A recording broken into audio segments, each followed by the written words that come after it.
नमस्ते। आज की इस चर्चा में हम भारतीय उपमहाद्वीप के कुछ सबसे बड़े और ऐतिहासिक बदलावों को डिकोड करने वाले हैं। दुनिया बहुत तेजी से बदल रही है और सूचनाओं के इस भारी शोर के बीच सबसे ज्यादा जरूरत है स्पष्टता की। दक्षिण भारत के राज्यों में हो रहे सत्ता के बड़े फेरबदल से लेकर अरब सागर के बीचों बीच हुए एक बिल्कुल अप्रत्याशित घटनाक्रम और आखिर में ग्लोबल मार्केट के उतार चढ़ाव तक आज हम हर अहम हलचल की तह तक जाएंगे। तो चलिए बिना किसी देरी के इस दिलचस्प विश्लेषण की शुरुआत करते हैं। तो आज की इस चर्चा का मैप कुछ ऐसा रहेगा। सबसे पहले हम बात करेंगे उस राजनीतिक भूकंप की जिसने सबको चौंकाया है। फिर नजर डालेंगे बंगाल में सत्ता परिवर्तन पर। उसके बाद चलेंगे अरब सागर में एक अनोखे बचाव अभियान की तरफ और अंत में समझेंगे ताज़ा आर्थिक हलचल को। चलिए सीधे हमारे पहले विषय पर आते हैं, राजनीतिक भूकंप यानी दक्षिण भारत में हो रहे वो बड़े बदलाव जो इतिहास रच रहे हैं। तमिलनाडु की राजनीति में एकदम से एक नया ट्विस्ट आ गया है। मशहूर अभिनेता विजय और उनकी पार्टी टीवी के हाल ही के राज्य चुनावों में सबसे बड़ी पार्टी बनकर सामने आई है।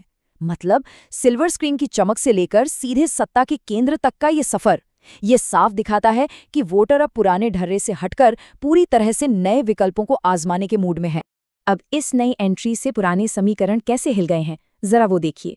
एक तरफ कांग्रेस ने सरकार बनाने के लिए टीवीके को अपना खुला समर्थन दे दिया है, लेकिन वहीं दूसरी तरफ मौजूदा डीएमके पार्टी के नेताओं का रिएक्शन बिल्कुल अलग है।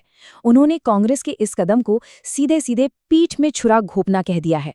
साफ है कि यहाँ सत्ता को लेकर एक बहुत ही जटिल और तीखा राजनीतिक ड्रामा आकार ले रहा है। अब जरा दक्षिण भारत के ही एक और अहम राज्य केरल की तरफ मुड़ते हैं।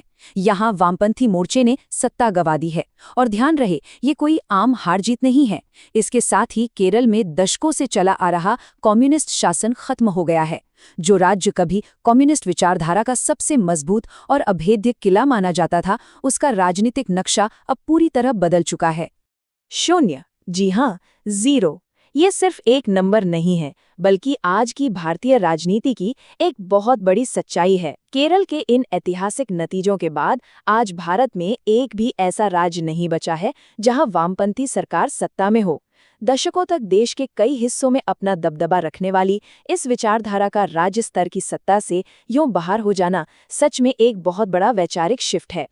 आगे बढ़ते हैं हमारे अगले भाग की ओर, बंगाल में सत्ता परिवर्तन यानी पूर्व में तेजी से बदलता हुआ राजनीतिक नक्शा। अगर हम दक्षिण से निकलकर सीधे पूरब की ओर देखें तो बंगाल के हालात बहुत तेजी से करवट ले रहे हैं।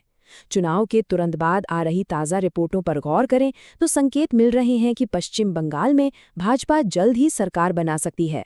राजनीतिक गलियारों में हलचल इस कदर तेज है कि सत्ता हस्तांतरण और नए मंत्रिमंडल के शपथ ग्रहण समारोह की चर्चाएं अभी से जोरों पर हैं। अब रुख करते हैं हमारे तीसरे विषय का, अरब सागर में बचाव अभियान। एक ऐसा समुद्री सहयोग जिसकी शायद ही किसी ने उम्मीद की थी। यह पूरी घटना सच में किसी सस्पेंस थ्रिलर फिल्म से कम नहीं है। 0 घंटे पर सब कुछ शुरू होता है जब अरब सागर के बिल्कुल बीचों बीच एक भारतीय मालवाहक जहाज में गंभीर तकनीकी खराबी आ जाती है। ठीक 1 घंटे बाद मुंबई से एक आपातकालीन SOS संदेश फ्लैश किया जाता है, लेकिन सबसे हैरान करने वाला मोड़ दूसरे घंटे में आता है। इस संदेश का जवाब देते हुए जो टीम बचाव के लिए वहां पहुंचती है वो थी पाकिस्तानी नौसेना। संकट की इस घड़ी में 2 पड़ोसी देशों के बीच सहयोग का ऐसा नजारा देखना वाकई में चौंकाने वाली बात थी। चलिए अब जरा समंदर से बाहर निकलकर बाजारों का रुख करते हैं। हमारा चौथा और आखिरी विषय, आर्थिक हलचल और वैश्विक प्रभावों पर एक नजर। संख्या 24। दिमाग में सबसे पहले क्या आता है? 24 कैरेट सोना, राइट? सोना सिर्फ एक चमकती हुई धातु नहीं है, बल्कि हमारी आर्थिक स्थिरता का एक बहुत बड़ा इंडिकेटर है।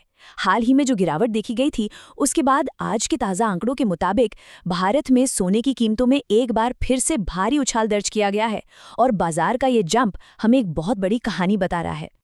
अब सवाल है कि ये अचानक आया उछाल सिर्फ घरेलू डिमांड का नतीजा है? बिल्कुल नहीं। इसका सीधा कनेक्शन है कमजोर होते अमेरिकी डॉलर और दुनिया भर के बाजारों की उठापटक से। अर्थशास्त्र का एक बहुत ही बेसिक और सीधा सा नियम है, जब डॉलर कमजोर पड़ता है तो अंतर्राष्ट्रीय निवेशक तुरंत सेफ ऑप्शंस की तरफ भागते हैं और इसी वजह से सोने जैसी कीमती धातुओं के दाम रॉकेट की तरह ऊपर जाने लगते हैं। तो आज हम एक बहुत ही दिलचस्प मोड़ पर खड़े हैं। दक्षिण और पूर्व में तेजी से बदलते राजनीतिक समीकरण, बीच समंदर में वो अप्रत्याशित क्षेत्रीय सहयोग और लगातार हिचकोले खाता वैश्विक बाजार। इन सबको एक साथ रखकर देखें तो एक बहुत बड़ा सवाल जहन में आता है। ये सारी घटनाएं मिलकर आखिर ग्लोबल स्टेज पर भारतीय उपमहाद्वीप के भविष्य को कैसा आकार देने वाली हैं? क्या हम एक नई स्थिरता की तरफ बढ़ रहे हैं या फिर किसी ऐसे बड़े बदलाव की ओर जिसे हम अभी पूरी तरह समझ नहीं पा रहे? इस पर जरूर विचार कीजिएगा। आज के इस विश्लेषण में शामिल होने के लिए बहुत बहुत धन्यवाद।